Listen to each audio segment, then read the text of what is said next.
হামজা চৌধুরী আসার পরে বাংলাদেশের ফুটবলে যে নতুন জোয়ারটা এসেছে এইটা শুরু হয়েছিল মূলত ইন্ডিয়ার ম্যাচকে দিয়ে, যেটা এই বছরের প্রায় শুরুর দিকে মার্চ মাসে শিলংয়ে হয়েছিল, ইন্ডিয়ার শিলংয়ে। সেই ম্যাচটা বাংলাদেশ গোললেস ড্র করে, যেইখানে বাংলাদেশ খুঁজে পেয়েছে পারফেক্ট নাম্বার 9-এর অভাব।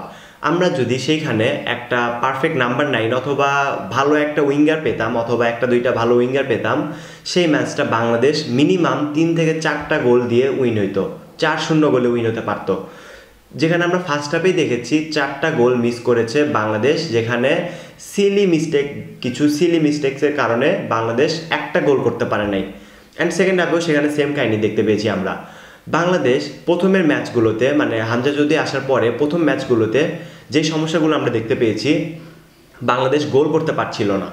যেটা আমরা ইন্ডিয়ার ম্যাচে দেখেছি, সিঙ্গাপুরের ম্যাচে দেখেছি, যেটা বাংলাদেশ ন্যাশনাল স্টেডিয়াম ঢাকাতে হয়েছিল, সেই ম্যাচেও বাংলাদেশ স্কোর করতে পারছিল না, যেটা 2-1 গোলে হেরেছে বাংলাদেশ। যেখানে 2-1 গোলে হেরেছে, একটা গোল করেছিল রাকিব হোসেন। যে গোলটা করেছে ওইটা কি আদৌ গোল হয়?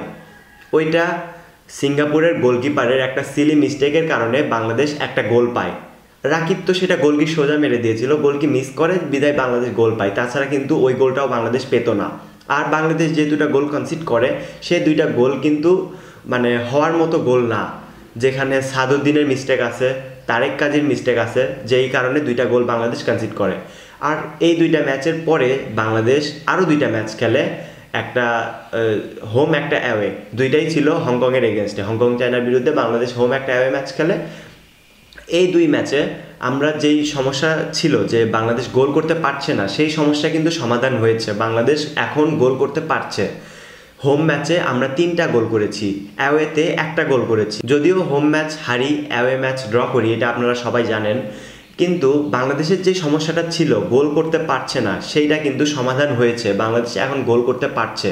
আর আমরা এই যে এশিয়ান কাপ কোয়ালিফিকেশনের 4টা টিম খেলতেছি, এই 4টা টিমের মধ্যে ইন্ডিয়া ফিফা র্যাঙ্কিংয়ে সবার উপরে, অ্যান্ড বাংলাদেশ সবার নিচে। এই 4টা টিমের মধ্যে India, Hong Kong China, Singapore and Bangladesh, এই 4টা টিমের মধ্যে বাংলাদেশ সবার নিচে। আর বাংলাদেশের মার্কেট ভ্যালু এই 4টা টিমের মধ্যে সবচেয়ে বেশি। মানে বাংলাদেশ বর্তমান সময়ে মার্কেট ভ্যালু তো একটু তাড়াতাড়ি বৃদ্ধি করা যায়। একটা প্লেয়ার যদি অনেক বেশি মার্কেট ভ্যালুর প্লেয়ার হয়ে থাকে, তাহলে তার ওসিলায় অনেকগুলো প্লেয়ারের মার্কেট ভ্যালু, মানে ফুল স্কোয়াডের মার্কেট ভ্যালু বাড়ছে। আর যেই ফিফা র্যাঙ্কিং, এটা তো আর মার্কেট ভ্যালুর সাথে ফিফা র্যাঙ্কিং কোনোভাবে কানেক্টেড না। ফিফা র্যাঙ্কিং এটা ভালো পারফরমেন্স করে ম্যাচের রেজাল্ট বের করে তারপরে র্যাঙ্কিং আপডেট করতে হবে। আর সেইখানে বাংলাদেশ অনেকটা পিছিয়ে থাকলেও এইটার মূল্য খুব একটা নেই।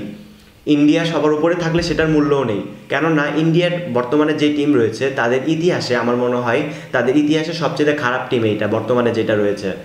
আর এই স্কোয়াডের এগেনস্টে আমরা শিলংয়ে, অর্থাৎ তাদের হোমে গিয়ে ড্র করেছি। অ্যান্ড আমাদের হোমে খেলা, ন্যাশনাল স্টেডিয়াম ঢাকাতে খেলা। যদিও এখন থেকে 4-5 মাস আগে এইটা প্ল্যান করা হয়েছিল সিলেট স্টেডিয়ামে খেলানোর জন্য, কিন্তু সেখানে গ্যালারি ছোট হওয়ার কারণে বা বিভিন্ন কারণবশত সেখানে আয়োজন করা হয় নাই। ন্যাশনাল স্টেডিয়াম ঢাকাতেই আয়োজন করা হয়েছে। এই ম্যাচটাতে আমাদের জিততে হবে। বাংলাদেশের বর্তমানে যে স্কোয়াডটা রয়েছে, এই স্কোয়াডের প্রত্যেকটা প্লেয়ার একটা উইন ডিজার্ভ করে অ্যাটলিস্ট এই এশিয়ান কাপ কোয়ালিফিকেশনে। হংকংয়ে বাংলাদেশ যে অ্যাওয়ে ম্যাচটা খেলে, সেই ম্যাচে একটা কার্ড খায় ফাহমিদুল ইসলাম, আর তার আগের ম্যাচেও একটা কার্ড খেয়েছিল ফাহমিদুল। এই 2 ম্যাচে কার্ড খাওয়ার কারণে সে পরের ম্যাচ সাসপেন্ড। আর এই সাসপেন্ড হওয়ার কারণে তাকে, যে আরেকটা ফ্রেন্ডলি ম্যাচ রয়েছে, এখানেও তাকে স্কোয়াডে রাখা হয় নাই। আর এই জায়গাতে ডাক পেয়েছে প্রথমবারের মতো বাংলাদেশের আরেক নতুন তারকা কিউবা মিচেল, যে কিনা বসুন্ধরা কিংসে যোগ দিয়েছে। বর্তমানে বসুন্ধরা কিংসের প্লেয়ার, নিয়মিত সে বসুন্ধরা কিংসে খেলছে। আর এই জায়গায় কিউবা মিচেলের রয়েছে একটা নিজেকে সবার সামনে প্রমাণ করার সুযোগ। যদিও এর আগে কিউবা মিচেল বাংলাদেশের বয়সভিত্তিক দলে অভিষেক হয়ে গেছে তার, সেখানে ফাহমিদুল কিউবা মিচেল একসাথে খেলেছে। আর ওখানে অনেক দৃষ্টিনন্দন ভালো পারফরমেন্সই করে কিউবা মিচেল, যার ভিত্তিতে কোচ হ্যাভিয়ার ক্যাব্রেরা এখানে তাকে সুযোগ দিয়েছে। আর ইন্ডিয়ার ম্যাচে বাংলাদেশ যে পরিমাণে ক্রেজিনেস দেখাইছে, মাত্র 5 মিনিটে বাংলাদেশের টোটাল একদম যতগুলো টিকিট আছে সব একদম সোল্ড আউট হয়ে গেছে মাত্র 5 মিনিটে। বুঝতে পারতেছেন এটা কত বড় ক্রেজিনেস? এই টিকিট বিক্রির ক্রেজিনেস দেখেই তো বোঝা যাচ্ছে বাংলাদেশের ফুটবল ভক্তরা কি পরিমাণ আগ্রহ নিয়ে আছে ইন্ডিয়ার ম্যাচকে ঘিরে। আর বাংলাদেশ আগ্রহ নিয়ে থাকবে না কেন? এই ম্যাচটা তো বলা যায় এশিয়ান ডার্বি। আমরা যেরকম সাউথ আমেরিকার 2 পরাশক্তি ব্রাজিল আর্জেন্টিনা দেখি, বাংলাদেশ কি তার চেয়ে কম নাকি? বাংলাদেশ কি তার চেয়ে কোনোভাবে কম? বাংলাদেশ অ্যান্ড ইন্ডিয়া, এইটা লড়াই তো অনেক আগে থেকে এটা হয়ে আসছে, এটা দেখতেও ভালো লাগে। সো গাইজ, বাংলাদেশের next Asian cup qualification match round of 5-এর যে গেমটা রয়েছে ইন্ডিয়ার এগেনস্টে, এই ম্যাচের সর্বপ্রথম গোল কে করতে পারবে, ইন্ডিয়া নাকি বাংলাদেশ? এটা চাইলে আপনি কমেন্ট করতে পারেন। আপনি চাইলে এটাও কমেন্ট করে জানাতে পারেন যে বাংলাদেশের হয়ে সর্বপ্রথম কোন প্লেয়ার গোল করবে এবং সেই গোলের সেলিব্রেশনটা কেমন হবে। তো আশা করি ভালো থাকবেন, সুস্থ থাকবেন, আল্লাহ হাফেজ।